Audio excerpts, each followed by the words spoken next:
شیخ عبد الکریم اس کے جنس جاننے کے بعد کریم اور ستار نہ رہے، بلکہ جبار و قہار بن گئے کہ اللہ کے مومن بندے تھے، 5 وقتہ نمازی، پرہیزگار اور اللہ کی سب صفتیں ماننے والے۔ سو فیضان کے لیے انہوں نے قہار و جبار کا روپ دھار لیا۔ ماں بیچاری سکینہ اپنی سکینت کی مسکین و لیرو لیے چادر سے جتنا اس کمسن کو ڈھک سکتی تھی ڈھکتی رہی، مگر کب تک؟ بات گھر سے نکلی اور چوبارے چڑھی۔ حسب توفیق دنیا نمکدان بنی، جتنے چرکے جتنے زخم لگا سکتی تھی لگایا، اور بھس میں چنگاری ڈال کر ایک بچے کے بچپن کو خاکستر کر دیا۔ شیخ صاحب سے وہ ننھا سا وجود برداشت نہیں ہوتا تھا، ان کو وہ اپنی مردانگی کی حد تک لگتا تھا۔ ان کے عتاب کے خوف سے ارم اس کو پچھلے کمرے میں رکھتی تھی۔ جب تک اس نے چلنا نہیں سیکھا تھا اس کو لکانا چھپانا آسان تھا، چلنا سیکھنے کے بعد تو وہ بہت شریر ہو گیا تھا، نچلا بیٹھنا جانتا ہی نہ تھا، مگر ساری شرارت و شوخی شیخ صاحب کے گھر میں قدم رکھنے سے پہلے تک ہوتی۔ اس کے نین نقش بڑے تیکھے تھے، بادامی ترچھی کھچی آنکھیں جن پر پلکوں کی دراز چلمن، دودھ میں سندور گھلا رنگ، جو اسے دیکھتا وہ قدرت کی صنائی پر دم بخود رہ جاتا۔ عادت کا پیارا من موہنا بچہ، بہنیں ہی بہت خیال رکھتی اور وہی اس کے وارث صدقی جاتی۔ ارم کو 20واں سال لگا تو رشتے بھی آنے لگے کہ حسن اس گھر کی میراث تھا، مگر ہر رشتے کے انکار کی وجہ فیضان بنا۔ اس بات نے شیخ صاحب کے جبر و قہر کو مزید مہمیز کیا۔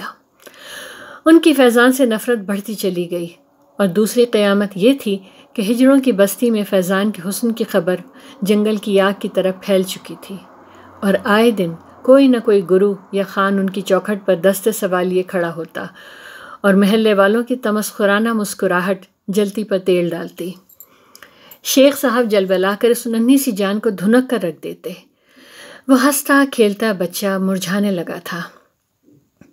فیضان 7 سال کا تھا جب ارم کے لیے آنے والے لوگ فیضان کی اصلیت جان کر پلٹ گئے۔ اب صرف ارم ہی نہیں تھی، نجم بھی قد میں اس کے برابر آ کھڑی ہوئی تھی، اور شیخ صاحب بیٹیوں کی شادی کی فکر میں گھلے جا رہے تھے۔ وہ ہر نقصان اور مشکل کا سبب فیضان کو گردانتے۔ انہی بے رحم دنوں میں شاہ زمان پشاور سے نوٹوں سے بھرا بریف کیس لے کر ان کے دروازے پر آیا۔ جانے یہ شیخ صاحب کی بے بسی کی انتہا تھی، یا دولت کی چمک کی چکا چوند، یا تقدیر کا بے درد لمحہ۔ بس فیصلہ ہو گیا، سودا طے پا گیا۔ فیضان کی قسمت کا فیصلہ اور سودا شیخ صاحب زمان خان کے ہاتھوں کر چکے تھے۔ ان کو کلنک کا یہ داغ ہر قیمت پر اپنے ماتھے سے دھونا تھا، اور یہاں تو قیمت بھی بہت اچھی مل رہی تھی۔ بس آڑے آتی تھی تو ممتا۔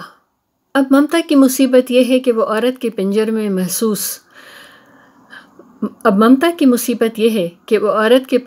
محصور، اور عورت کی کم نصیبی یہ کہ وہ سر تاپا قید۔ یہاں تو 4 بچے اور بھی تھے، 3 بیٹیاں اور 1 بیٹا، 4:1 کی ممتا اور 100% زوجہ، کتنا مقابلہ کرتی؟ ہار گئی۔ بلکتی ممتا کے سامنے شاہ زمان اس کے جگر کو ایسے جھپٹ کر لے گیا جیسے شکرا چوزے کو، مگر ماں زیادہ مقابلہ نہیں کر سکی، اور اس ایک کی محبت ان باقی 4 پر فوقیت لے گئی۔ ممتا کے اصول بھی تو سارے وکھڑے ہی ہوتے ہیں، اسی اولاد کو سب سے زیادہ چاہے گی جو کمزور ہو، بیمار ہو یا لاچار ہو۔ یہاں بھی لاچار فیضان ممتا کی بازی جیت گیا، اور ماں صرف 3 سال کے قلیل عرصے میں زندگی ہار گئی۔ شاہ زمان نے اس کو شان سے پالا، اس پر اچھی انویسٹمنٹ کی کہ مستقبل میں سود سمیت وصولنا تھا۔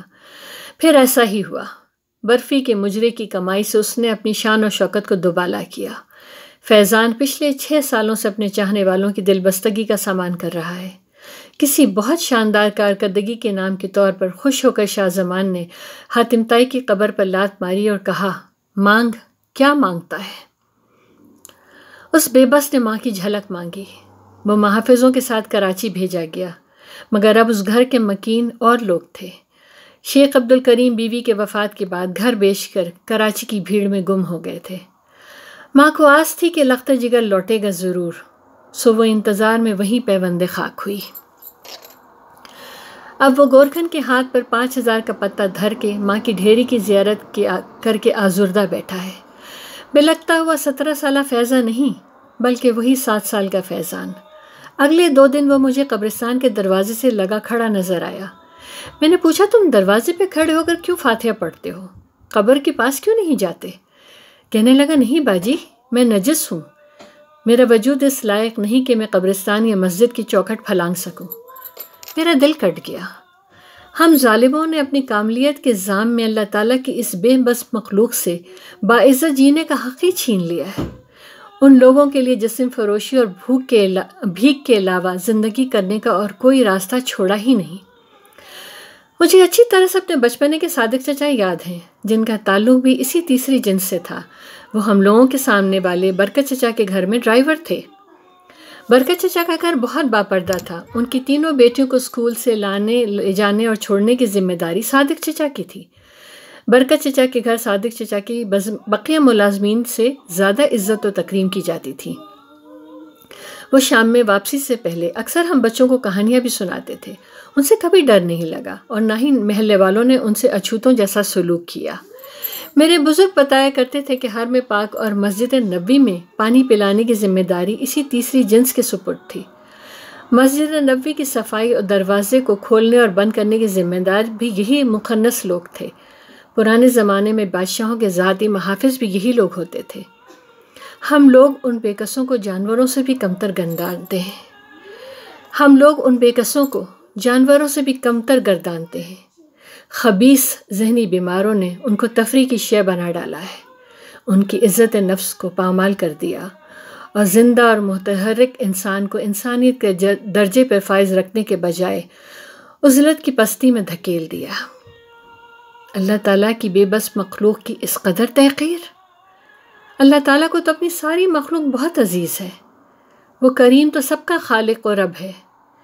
روز محشر اس ظالمانہ اور بدصورت معاشرتی رویے کا کیا جواب ہوگا ہمارے پاس؟ محبت میں خدا نے کی خلق مخلوق یہ ساری، محبت میں خدا نے کی خلق مخلوق یہ ساری، ابھی بھی پوچھتے ہو کہ شریعت میں محبت ہے؟ از قلم شاہین کمال۔ اپنا خیال رکھیے گا، خوش رہیے، خوش رکھیے۔ اللہ حافظ۔